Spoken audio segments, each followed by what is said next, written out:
এয়া আজি ৰান্ধিবলৈ লৈছোঁ কেইটিমান ধুনীয়া মিছা মাছ।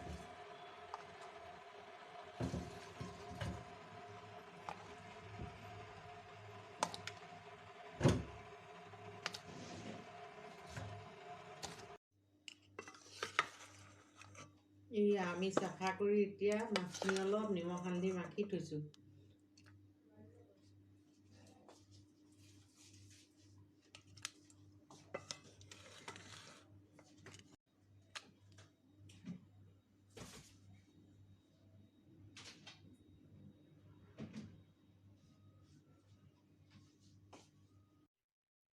কেৰাহীখন গৰম হ'ব দি এতিয়া অলপ মিঠাতেল লগতে অলপ ঘি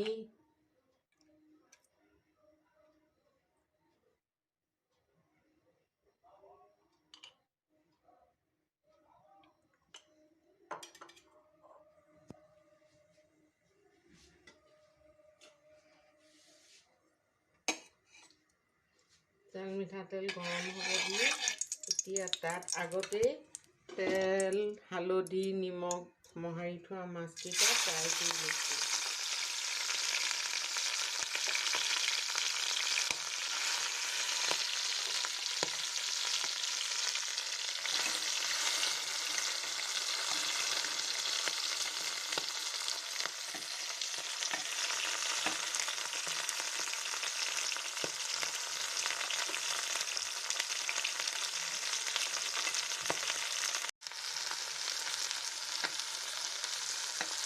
চবটো ফ্ৰাই কৰি থকাত মাছকেইটা কিমান সুন্দৰ হৈছে ৰং। কিছু ভাজি সম্পূৰ্ণ নাভাজি উঠাই ৰাখিব লাগিব।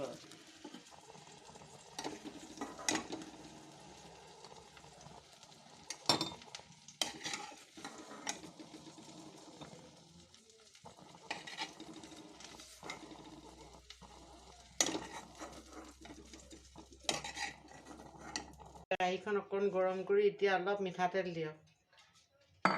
মিঠাতেলৰ লগতে এচামুচ ঘি।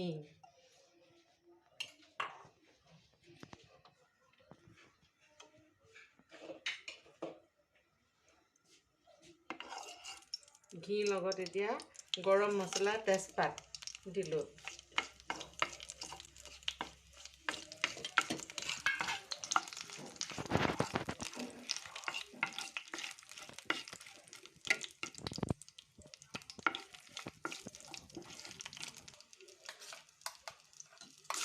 এতিয়া বাটা পিঁয়াজখিনি দিওঁ।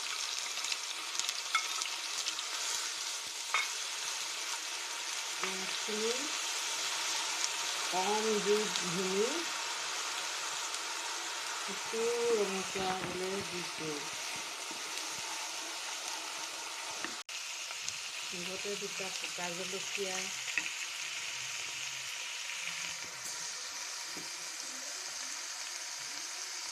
আদা বটা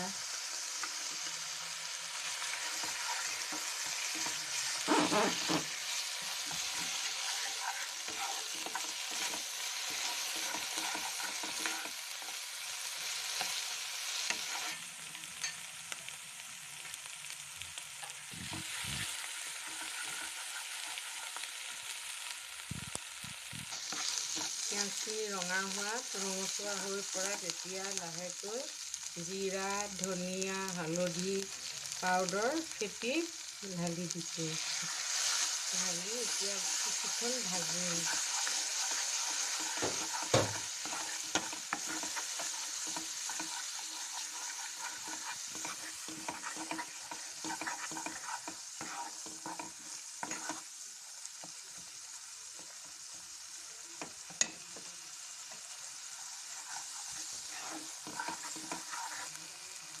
কাজু বাটা আৰু লগত নাৰিকল পাউডাৰ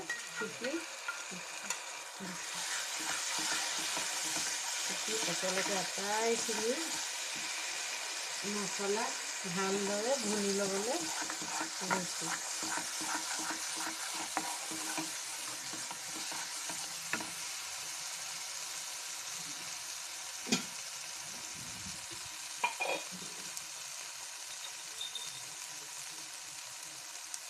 স্বাদ অনুসাৰে নিমখ দিছোঁ।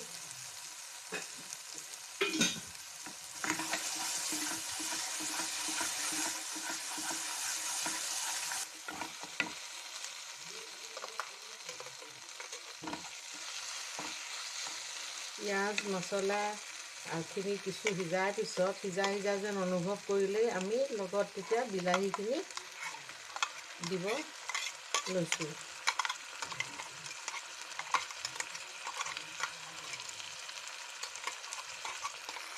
সেয়েহে মাছখিনি মিলাই দিছোঁ।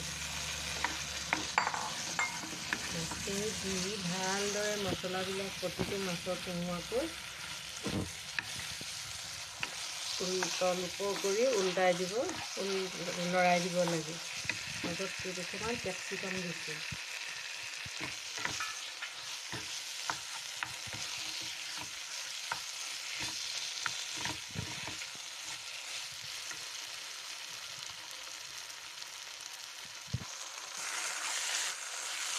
আমি মলাই কৰি তৈয়াৰী কৰিব লৈছোঁ, গতিকে কিছু দৈৰ সলনি ক্ৰীম দিছোঁ।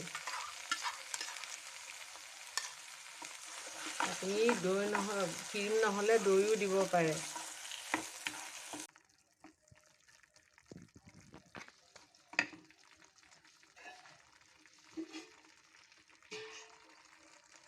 এতিয়া পুনৰ অকণমান প্ৰয়োজনীয় পানী দি লৰাই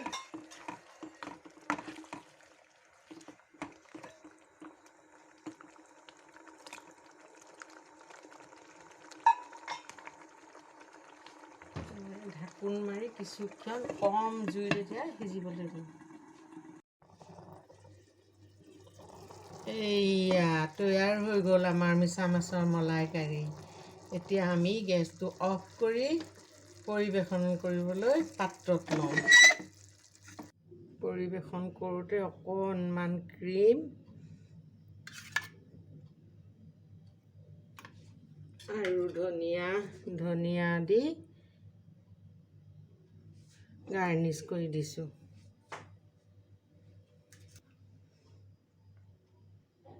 উপভোগ কৰক এই মিছা মাছৰ মলাই কাৰী। ধন্যবাদ।